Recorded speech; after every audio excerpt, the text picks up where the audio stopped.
Sure, here's a rewritten version of your story, maintaining the plot, tone, and emotional depth, within 3,500 characters, using natural American English. Ava Lee quietly pushed her cleaning cart down the executive hallway, head down, trying to stay invisible. She didn't flinch when a slick-haired assistant stepped in front of her. "This floor's for VIPs only," he snapped. Ava didn't argue. She just handed over her assignment slip and waited. Before he could say more, a little girl with wide eyes stepped out of a nearby office holding a stuffed bear with a torn arm. The girl, Chloe, daughter of CEO Matthew Sinclair, approached Ava without hesitation. Wordlessly, she held up the bear. Ava took it gently, nodding once. What no one expected was what happened next. Chloe whispered, "Can you fix him?" in perfect Mandarin. Ava looked up and replied just as fluently, her accent Beijing clear. That was the moment the hallway froze. People had long assumed Chloe was mostly nonverbal, a quiet child since her mother passed. But here she was, speaking Mandarin, her mother's native tongue, without hesitation. And she was speaking it with the janitor. Matthew stepped out of his office just in time to hear it. He didn't react to the language itself, reacted to how familiar it sounded. His late wife had taught their daughter in that very dialect. Now this stranger, in a grey uniform and scuffed sneakers, was speaking it like she'd grown up in Beijing. Word spread fast. The next day, Ava was mocked in the break room by a junior executive with too much lip gloss and not enough self-awareness. "The janitor thinks she's a barista now," she laughed. Another called her soup kitchen chic. Ava didn't respond. She just restocked the paper towels and left without a word. Then came the meeting room incident. The Wi-Fi crashed mid-presentation. The suits panicked. Laptops froze, tempers flared.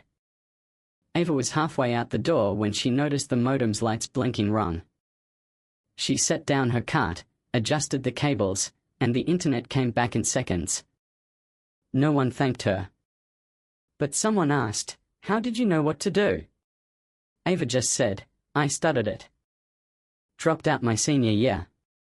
Then walked away. Her past started to unravel in whispers.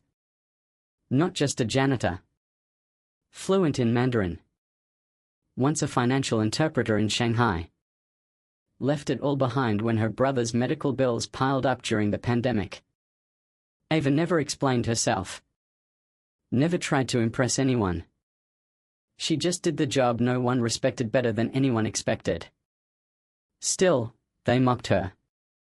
Until Chloe spoke again. An assistant scolded Ava for talking to the CEO's daughter. Ava calmly said, "Just thank you," when asked what she'd said to the child. Chloe stood her ground. "She talks like my mom did." The room went silent. Not long after, a low-level manager tried to block her from entering a seminar room. "You don't belong here," he sneered.